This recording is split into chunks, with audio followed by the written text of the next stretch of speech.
ಮಧ್ಯಪ್ರಾಚ್ಯದಲ್ಲಿ ಆಗ್ತಾ ಇರುವಂತಹ ಯುದ್ಧ 23ನೇ ದಿನಕ್ಕೆ ಕಾಲಿಟ್ಟಿದೆ. ಈ ಒಂದು ಸಂದರ್ಭದಲ್ಲಿ ಪರಮಾಣು ಯುದ್ಧಕ್ಕೆ ಮಧ್ಯಪ್ರಾಚ್ಯದ ಸಂಘರ್ಷ ತಿರುಗಿದ್ಯಾ ಅನ್ನುವಂತಹ ಪ್ರಶ್ನೆ ಕೂಡ ಮೂಡ್ತಾ ಇರುವಂತದ್ದು.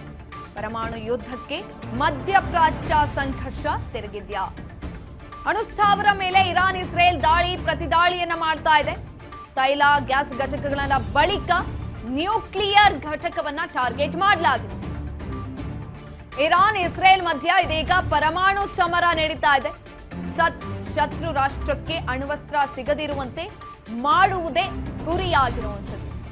ಪರಮಾಣು ಯುದ್ಧಕ್ಕೆ ಹಾಗಾದ್ರೆ ಒಂದು ಮಧ್ಯಪ್ರಾಚ್ಯ ಸಂಘರ್ಷ ತಿರುಗಿಕೊಂಡಿದ್ಯಾ ಅನ್ನುವಂತಹ ಪ್ರಶ್ನೆ ಕೂಡ ಮೂಡ್ತಾ ಇದೆ.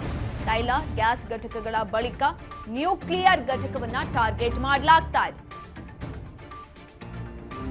ಶತ್ರು ರಾಷ್ಟ್ರಕ್ಕೆ ಅಣ್ವಸ್ತ್ರ ಸಿಗದಿರುವಂತೆ ಮಾಡುವುದೇ ಇವರ ಏಕೈಕ ಗುರಿ. ಪರಮಾಣು ಯುದ್ಧಕ್ಕೆ ಎಲ್ಲೋ ಒಂದ್ ಕಡೆ ಸಜ್ಜಾದಂತೆ ಕಾಣಿಸ್ತಾ ಇದೆ. ಮೂರನೇ ಮಹಾಯುದ್ಧ ನಡೆಯೋದ್ರಲ್ಲಿ ಡೌಟ್ ಇಲ್ಲ. ಈಗ ಆಲ್ರೆಡಿ ತೈಲ ಘಟಕಗಳು, ಗ್ಯಾಸ್ ಘಟಕಗಳು ಇವೆಲ್ಲವನ್ನ ಕೂಡ ಟಾರ್ಗೆಟ್ ಮಾಡಿ ಯುದ್ಧವನ್ನ ಮಾಡಲಾಗಿದೆ. ಉಳಿದಿರುವಂತದ್ದು ಪರಮಾಣು ಸಮರ. ಆ ಒಂದು ಸಮರಕ್ಕೆ ಸಿದ್ಧ ಆಗಿರುವಂತೆ ಕಾಣಿಸ್ತಾ ಇದೆ. ಶತ್ರು ರಾಷ್ಟ್ರವನ್ನ ಶಮನ ಮಾಡಬೇಕು ಅಂತ ಹೋರಾಟವನ್ನ ಮಾಡಲಾಗ್ತಾ ಇದೆ. ಜನವಸತಿ ಪ್ರದೇಶಗಳು, ತೈಲ ಘಟಕಗಳು, ಜೊತೆಯಲ್ಲಿ ಪೆಟ್ರೋಲಿಯಂ, ಡೀಸೆಲ್ ಎಲ್ಲವೂ ಕೂಡ ಎಲ್ಲಿ ಜಾಸ್ತಿ ಸಿಗ್ತಾ ಇತ್ತು ಆ ಎಲ್ಲಾ ಪ್ರದೇಶಗಳನ್ನ ಟಾರ್ಗೆಟ್ ಮಾಡಿ ಈಗ ಆಲ್ರೆಡಿ ಯುದ್ಧವನ್ನ ಮಾಡಿದ್ದಾಯ್ತು. ಆದ್ರೆ ಇದೀಗ ಉಳಿದಿರುವಂತದ್ದು ಪರಮಾಣು ಸಮರ ಒಂದೇ. ಎರಡೂ ರಾಷ್ಟ್ರಗಳಲ್ಲೂ ಕೂಡ ಪರಮಾಣು ಘಟಕಗಳಿದೆ.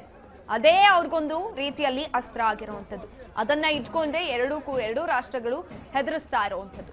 ಹಾಗಾಗಿ ಎಲ್ಲೋ ಒಂದು ಕಡೆ ಈ ಒಂದು ಯುದ್ಧ ಇದೀಗ ಪರಮಾಣು ಘಟಕಗಳನ್ನ ಟಾರ್ಗೆಟ್ ಮಾಡಿ ಮಾಡ್ತಾ ಇರೋದ್ರಿಂದ ಮುಂದಿನ ದಿನಗಳಲ್ಲಿ ಯಾವ ರೀತಿಯಾದಂತಹ ಸ್ವರೂಪವನ್ನ ಪಡೆದುಕೊಳ್ಳುತ್ತೆ ಅನ್ನುವಂತಹ ಕುತೂಹಲ ಕೂಡ ಜಾಸ್ತಿ ಆಗ್ತಾ ಇದೆ. ಈಗ ಆಲ್ರೆಡಿ ಹಿರೋಶಿಮಾ ನಾಗಸಾಕಿ ಮೇಲೆ ಪರಮಾಣು ದಾಳಿಯನ್ನ ಮಾಡಲಾಗಿತ್ತು. ಅಲ್ಲಿನ ಪ್ರದೇಶ ಸುಟ್ಟು ಭಸ್ಮವಾಗಿತ್ತು. ತದನಂತರ ಇದೀಗ ಇಲ್ಲೂ ಕೂಡ ಇರಾನ್, ಇಸ್ರೇಲ್, ಅಮೆರಿಕ ಯುದ್ಧವನ್ನ ಏನ್ ಮಾಡ್ತಾ ಇದೆ.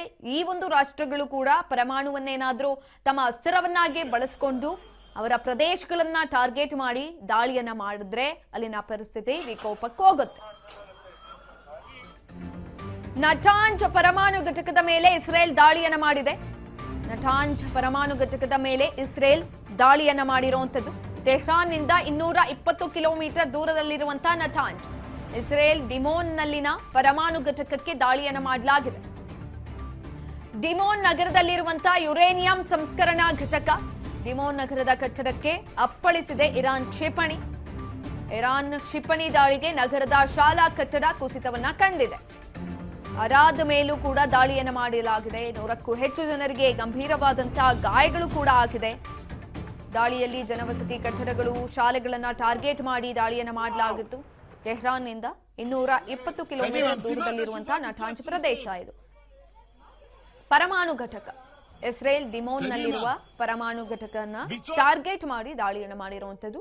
ಡಿಮೋನ್ ನಗರದಲ್ಲಿರುವಂತಹ ಯುರೇನಿಯಂ ಸಂಸ್ಕರಣಾ ಘಟಕವನ್ನ ಟಾರ್ಗೆಟ್ ಮಾಡಿ ದಾಳಿಯನ್ನು ಮಾಡಲಾಯಿತು. ಈ ಒಂದು ಸಂದರ್ಭದಲ್ಲಿ ಅಲ್ಲಿ ಕ್ಷಿಪಣಿ ಯಾವಾಗ ಹೋಯಿತು, ಸಂಪೂರ್ಣವಾಗಿ ಅಲ್ಲಿನ ನಗರದ ಕಟ್ಟಡಗಳು ಧ್ವಂಸವಾಗಿದ್ದಾವೆ. ಶಾಲಾ ಕಟ್ಟಡಗಳು ಕುಸಿತವನ್ನ ಕಂಡಿದ್ದಾವೆ ಹಲವು ನಗರಗಳಲ್ಲಿ. ಅರಾದ ಮೇಲೂ ಕೂಡ ದಾಳಿಯನ್ನು ಮಾಡಲಾಗಿದೆ. 100ಕ್ಕೂ ಹೆಚ್ಚು ಜನರಿಗೆ ಸಂದರ್ಭದಲ್ಲಿ ಗಾಯಗಳು ಕೂಡ ಆಗಿರುವಂತದ್ದು.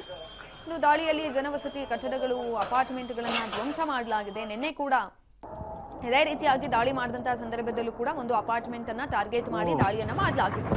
ಅಲ್ಲೂ ಕೂಡ ಅತಿ ಹೆಚ್ಚಿನ ಜನರು ವಾಸವಿದ್ರು. ಆ ಒಂದು ಪ್ರದೇಶ ಸಂಪೂರ್ಣವಾಗಿ ಸುಟ್ಟು ಭಸ್ಮವಾಗಿತ್ತು. ಕಟ್ಟಡಗಳು ನೆಲಕ್ಕುರುಳಿದ್ವು. ಇದೀಗ ಅದೇ ರೀತಿಯಾದಂತಹ ದಾಳಿಯನ್ನ ಮಾಡಿರುವಂತದ್ದು. ದಾಳಿಯಲ್ಲಿ ಜನವಸತಿ ಕಟ್ಟಡಗಳನ್ನ ಟಾರ್ಗೆಟ್ ಮಾಡಲಾಗಿದೆ. ಅಪಾರ್ಟ್ಮೆಂಟ್ ಸಂಪೂರ್ಣವಾಗಿ ಧ್ವಂಸ ಆಗಿದೆ. ಈಗ ಆಲ್ರೆಡಿ 19 ಮಂದಿಯ ಸ್ಥಿತಿ ಗಂಭೀರ ಕೂಡ ಆಗಿರುವಂತದ್ದು. ಗಾಯಾಳುಗಳ ಚಿಕಿತ್ಸೆ ಕೂಡ ಮುಂದುವರೆದಿದೆ. ಇಸ್ರೇಲ್ ಈ ಕುರಿತಾಗಿ ಹೇಳ್ತಾ ಇರುವಂತದ್ದು, ಎಲ್ಲೋ ಒಂದು ಕಡೆ ಇದೀಗ ಅಲ್ಲಿ ನಡೀತಾ ಇರುವಂತಹ ಯುದ್ಧದ ಪರಿಣಾಮ ಎಲ್ಲಾ ಕಡೆನೂ ಕೂಡ ಬೀರ್ತಾ ಇದೆ. ಇನ್ನೊಂದು ಕಡೆನಲ್ಲಿ ಅಲ್ಲಿರುವಂತಹ ಜನರಿಗೂ ಕೂಡ ಇದರಿಂದ ತೊಂದರೆಗಳಾಗ್ತಾ ಇರುವಂತದ್ದು. ಪರಸ್ಪರ ಸೇನಾ ನೆಲೆ, ರಾಯಭಾರ ಕಚೇರಿಗಳು, ತೈಲ ಘಟಕಗಳು ಯಾವುದನ್ನು ಕೂಡ ಬಿಟ್ಟಿಲ್ಲ. ಎಲ್ಲದನ್ನ ಕೂಡ ಟಾರ್ಗೆಟ್ ಮಾಡಿ ದಾಳಿಯನ್ನ ಮಾಡಲಾಗ್ತಾ ಇದೆ.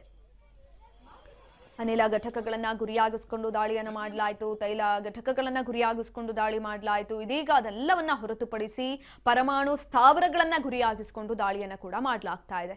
ಇನ್ನು ಹಾರ್ಮೋನ್ ಜಲಸಂಧಿ ನಿರ್ಬಂಧ ತೆರವಿಗೆ ಟ್ರಂಪ್ ಪಟ್ಟನ್ನ ಹಿಡಿದಿದ್ದಾರೆ. ಶತ್ರು ರಾಷ್ಟ್ರ ಇರಾನ್ಗೆ 48 ಗಂಟೆಗಳ ಕಾಲ ಎಚ್ಚರಿಕೆಯನ್ನ ಕೂಡ ಕೊಟ್ಟಿದ್ದಾರೆ. ಹಾರ್ಮೋನ್ ಜಲಸಂಧಿ ನಿರ್ಬಂಧ ತೆರವಿಗೆ ಟ್ರಂಪ್ ಪಟ್ಟನ್ನ ಹಿಡಿದಿರುವಂತದ್ದು 48 ಗಂಟೆಗಳ ಗಡುವನ್ನ ಕೊಟ್ಟಿದೆ. ಹಾರ್ಮೋಜ್ ಓಪನ್ ಮಾಡುವಂತೆ ಇರಾನ್ಗೆ ಕಟು ಎಚ್ಚರಿಕೆಯನ್ನ ಕೊಟ್ಟಿದ್ದಾರೆ ಡೊನಾಲ್ಡ್ ಟ್ರಂಪ್.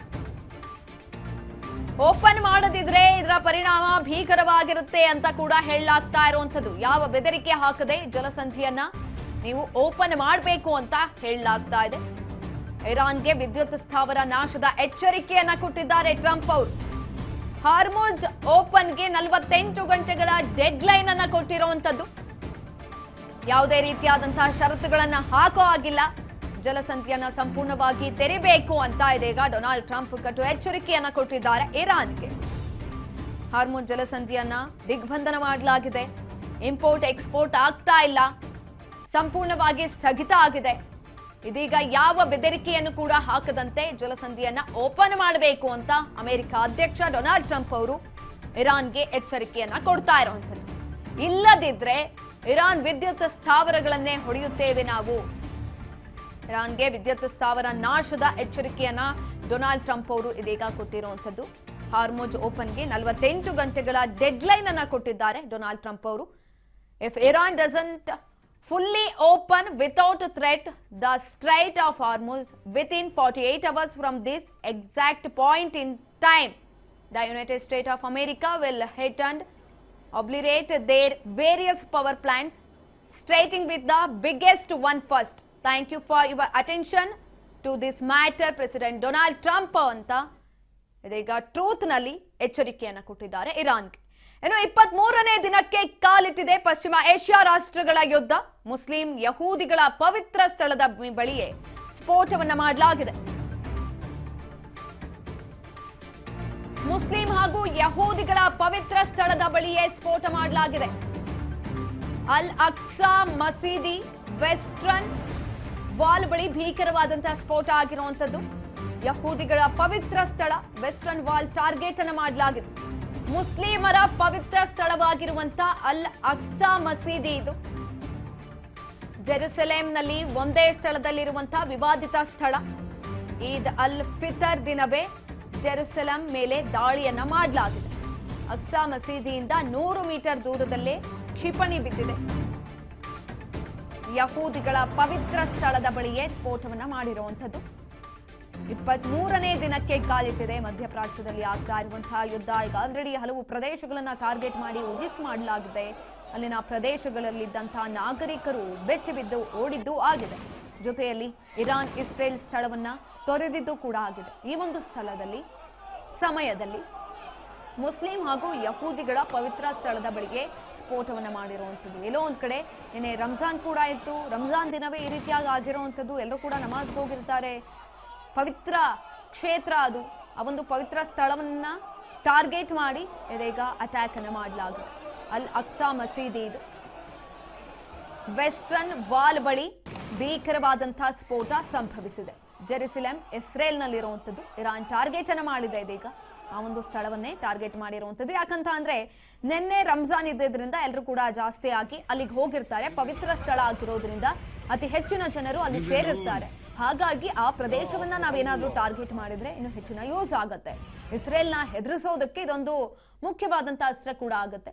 ಜೊತೆಯಲ್ಲಿ ಪವಿತ್ರ ಸ್ಥಳ ಆಗಿರೋದ್ರಿಂದ ಅದನ್ನ ಪೂಜೆ ಮಾಡೋದ್ರಿಂದ ಇದರಿಂದ ಭಯಭೀತರಾಗ್ತಾರೆ ಇಸ್ರೇಲ್ ಅನ್ನುವಂತ ಥಿಂಕಿಂಗ್ ಅಲ್ಲೂ ಕೂಡ ಇರಾನ್ ಇರಬಹುದು. ಹಾಗಾಗಿ ಆ ಒಂದು ಪ್ರದೇಶವನ್ನೇ ಟಾರ್ಗೆಟ್ ಮಾಡಿ ದಾಳಿಯನ್ನು ಮಾಡಿರುವಂತದ್ದು. ಮುಸ್ಲಿಮರು ಯಹೂದಿಗಳು ಎಲ್ಲರೂ ಕೂಡ ಹೋಗಿ ಅಲ್ಲಿ ಅವರವರ ಧರ್ಮದ ಪ್ರಕಾರ ಬೇಡ್ಕೊಳ್ತಾ ಇರ್ತಾರೆ. ಈ ಒಂದು ಸಂದರ್ಭದಲ್ಲಿ ಅತಿ ಹೆಚ್ಚಿನ ಜನರು ಅಲ್ಲಿಗೆ ಹೋಗಿರೋದ್ರಿಂದ ಆ ಒಂದು ಪ್ರದೇಶವನ್ನು ನಾವು ಟಾರ್ಗೆಟ್ ಮಾಡಿದ್ರೆ ಎಲ್ಲೋ ಒಂದ್ ಕಡೆ ಇಸ್ರೇಲ್ ಭಯಭೀತ ಆಗಬಹುದು ಅನ್ನುವ ನಿಟ್ಟಿನಲ್ಲಿ ಇರಾನ್ ಇದೀಗ ದಾಳಿಯನ್ನು ಮಾಡಿದೆ. ಅಕ್ಸಾ ಮಸೀದಿಯಿಂದ 100 ಮೀಟರ್ ದೂರದಲ್ಲಿ ಕ್ಷಿಪಣಿಯನ್ನ ಹಾಕಿರುವಂಥದ್ದು. ಹಾಗಾಗಿ ಸಂಪೂರ್ಣವಾಗಿ ಅಲ್ಲಿದ್ದಂಥವರು ಕೂಡ ಭಯಭೀತರಾಗಿ ಓಡ್ ಹೋಗಿದ್ದಾರೆ. ಈ ಸಂದರ್ಭದಲ್ಲಿ ಜೆರುಸಲೇಂನಲ್ಲಿರುವಂತಹ ಅಲ್ ಅಕ್ಸಾ ಮಸೀದಿ ಇದು ವೆಸ್ಟರ್ನ್ ವಾಲ್ ಬಳಿ ಭೀಕರವಾದಂತಹ ಸ್ಫೋಟವನ್ನ ಮಾಡಲಾಗಿದೆ.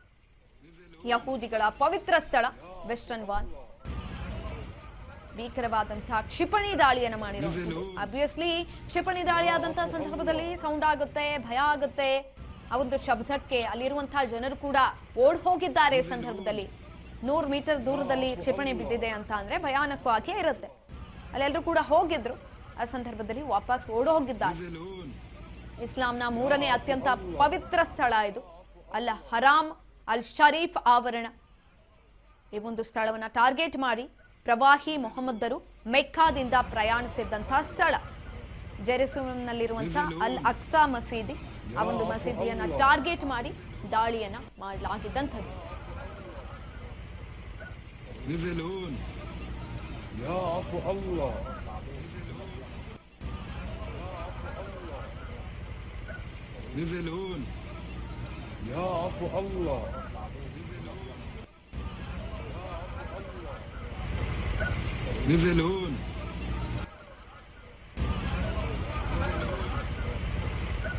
نزلون يا عفو الله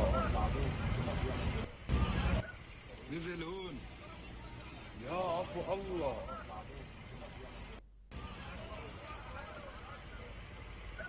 نزلون يا عفو الله. ನಿನ್ನೆ ಕದನ ವಿರಾಮದ ಕುರಿತಾಗಿ ಇರಾನ್ ಕೆಲವೊಂದಷ್ಟು ರೀತಿಯಾದಂತಹ ಪ್ರಮುಖ ಉಲ್ಲೇಖಗಳನ್ನ ಮಾಡಿ ಹೇಳಿತ್ತು, ಕದನ ವಿರಾಮವನ್ನ ಘೋಷಣೆ ಮಾಡೋಣ, ಅದಕ್ಕಿಂತ ಮುಂಚಿತವಾಗಿ ನಾವು ಹಾಕಿರುವಂತಹ ಷರತ್ತುಗಳನ್ನ ನೀವು ಒಪ್ಕೊಳ್ಳಿ ಅಂತ. ಆದ್ರೆ ಅಮೆರಿಕ ಅಧ್ಯಕ್ಷ ಡೊನಾಲ್ಡ್ ಟ್ರಂಪ್ ಅವರು ಉದ್ದಟತನವನ್ನ ಮೆರೆದಿದ್ರು.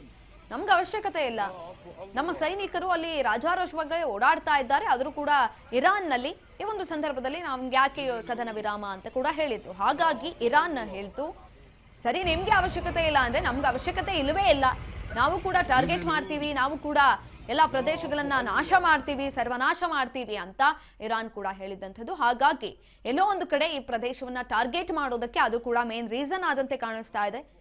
ನಿನ್ನೆ ರಂಜಾನ್ ಇದ್ದಿದ್ರಿಂದ ಇದನ್ನೇ ಅಸ್ತ್ರವನ್ನಾಗಿ ಇರಾನ್ ಬಳಸ್ಕೊಳ್ತಾ ಅನ್ನುವಂತಹ ಪ್ರಶ್ನೆ ಕೂಡ ಈ ಸಂದರ್ಭದಲ್ಲಿ ಮೂಡ್ತಾ ಇರುವಂತದ್ದು.